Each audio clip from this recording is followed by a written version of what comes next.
ओम साई राम।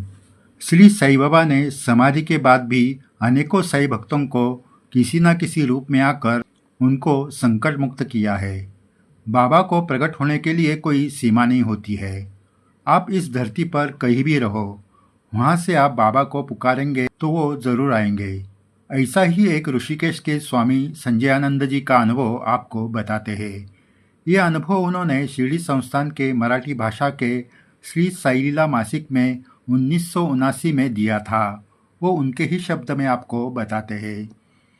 अनुभव बताने से पहले आपको विनती है कि अगर आपने चैनल सब्सक्राइब नहीं किया तो ज़रूर कीजिए और वीडियो के नीचे दिए गए थैंक्स बटन के द्वारा सही प्रचार कार्य को अर्थसहाय्य करके सही सेवा में शामिल होइए। स्वामी संजयानंद जी लिखते हैं, 1972 साल का दिसंबर का महीना। उस वक्त लक्ष्मण झूला ऋषिकेश में ठंड इतनी कि सहन करना मुश्किल। मैं और मेरी पत्नी साधना के लिए 3 साल से एक गुफा में रहते थे। इस कारण वहाँ रहने वाले साधु संतों की जान पहचान हुई थी। एक दिन दिसंबर में एक साधु के साथ मुझे लैंसडॉन को जाना था। लैंसडॉन ये शहर हिमालय में समुद्र तल से 7 से 8,000 फीट ऊंचा है। वहाँ पूरे साल ठंड होती है।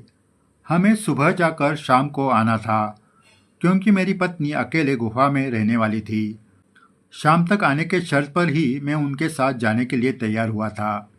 मैंने पत्नी मीरा को कहा, मैं किसी भी हाल में शाम तक वापस आऊँगा, अपना ख्याल रखना। फिर मैं साधु के साथ टैक्सी में बैठकर ऋषिकेश के हिमालय की ओर निकल पड़ा। जाते वक्त हरिद्वार और कोटद्वार में थोड़ी देर रुके थे, जिसके कारण हमें लैंसडॉन में पहुंचने के लिए देर हो गई। उस साधु को जिस ऑफिसर को मिलना था वो भी बहुत देर तक मिले नहीं। इन सभी के कारण हमें लैंसडॉन में ही शाम हो चुकी। मुझे चिंता लगी कि पत्नी गुफा में अकेली है और अब यही शाम हो चुकी है, तो मैं गुफा तक कब पहुंचूंगा। मैंने साधु को तुरंत निकलने की विनती की। हम वहां से वापस आने के लिए निकले।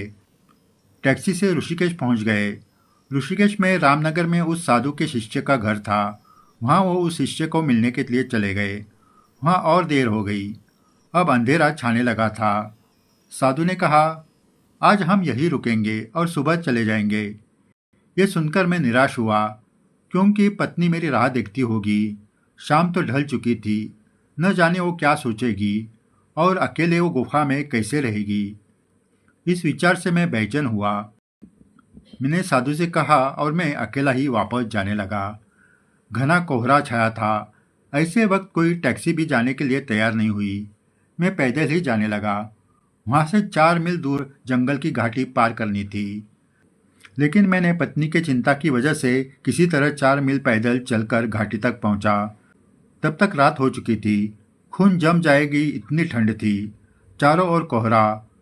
हाथ में बैटरी थी, लेकिन उसकी रोशनी कोहरे के कारण दूर तक पहुँच नहीं पा रही थी।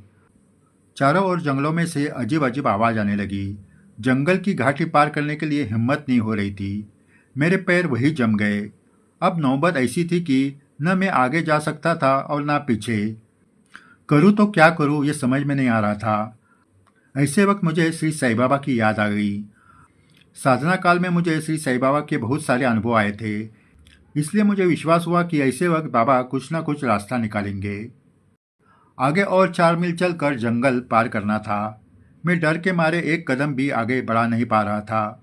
मैंने मन ही मन साई राम का जप चालू किया। साई जाप करते करते सिर्फ 5 मिनट ही हो गए थे। इतने में अंधेरे में से एक 6 फीट ऊंचा साधु मेरे सामने आकर खड़ा हुआ। एक हाथ में त्रिशूल और एक हाथ में लालटेन, सफ़ेद दाढ़ी मूछ। मैं पहले तो डर ही गया कि वो अचानक इस जंगल में कहाँ से आया। जंगल ऐसा था कि कोई अकेला यहाँ आने की सोच भी नहीं सकता था, लेकिन मैं बिना सोचे समझे यहाँ आने के कारण फंस गया था। साधु ने पूछा, क्यों बेटा, डर गए क्या? मैंने कहा, हाँ बाबा, डर गया हूँ। साधु ने कहा, कोई बात नहीं, हम तुम्हें पहुँचाएंगे, चलो चलते हैं। इतना कहकर वो चलने लगे। मैं भी उनके साथ चलने लगा। उनके बारे में कुछ पूछने की मुझे हिम्मत नहीं हुई थी। कोई तपस्या करने के लिए वो जंगल में आए होंगे, ऐसे सोचकर मैं चुपचाप उनके साथ चलने लगा। थोड़ी देर चलने के बाद साधु ने कहा, बेटा, कुछ भजन गाओ। फिर मैं चलते चलते भजन गाने लगा। भजन गाते गाते मैं इतना खो गया कि मुझे पता ही नहीं चला कि कब लक्ष्मण झूला आ गया। वो साधु चलते चलते रुक गया और कहने लगा, बेटा अब तुम आगे जा सकते हो। तब मैंने यहाँ वहाँ देखा तो मुझे पता चला कि लक्ष्मण झूला आ गया है। इतने जल्दी यहाँ कैसे पहुँचे ये मैं सोच ही रहा था कि तभी उस साधु ने कहा, तुम्हारा ठिकाना नज़दीक आया है, तुम जा सकते हो, मैं कल तुम्हारे गुफा आ जाऊंगा। अब मेरी गुफा नज़दीक थी। मैं उस साधु को प्रणाम करके गुफा की ओर बढ़ने लगा।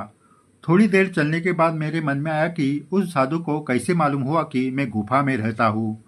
मैंने मुड़कर देखा तो वो साधु दूर से लालटेन ऊपर उठाकर मेरे ओर देख रहा था। ना जाने कैसे लेकिन उनको देखकर आंखें भर आई।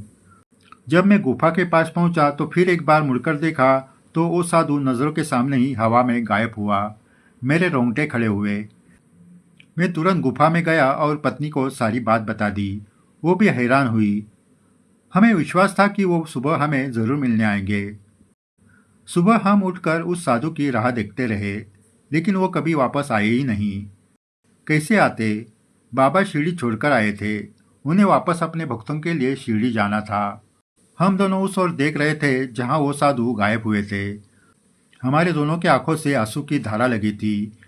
बाबा आए थे, लेकिन जंगल में भटकने वाला साधु समझना मेरी भूल हुई थी। हम दोनों ने वहीं से ही श्री साईं बाबा को प्रणाम किया।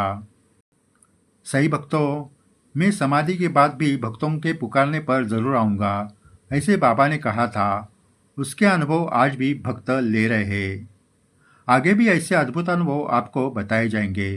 अगर आपने चैनल सब्सक्राइब नहीं किया तो ज़रूर कीजिए और वीडियो के नीचे दिए गए थैंक्स बटन के द्वारा सही प्रचार कार्य को अर्थसहाय्य करके सही सेवा में शामिल होइए। जय साईं राम।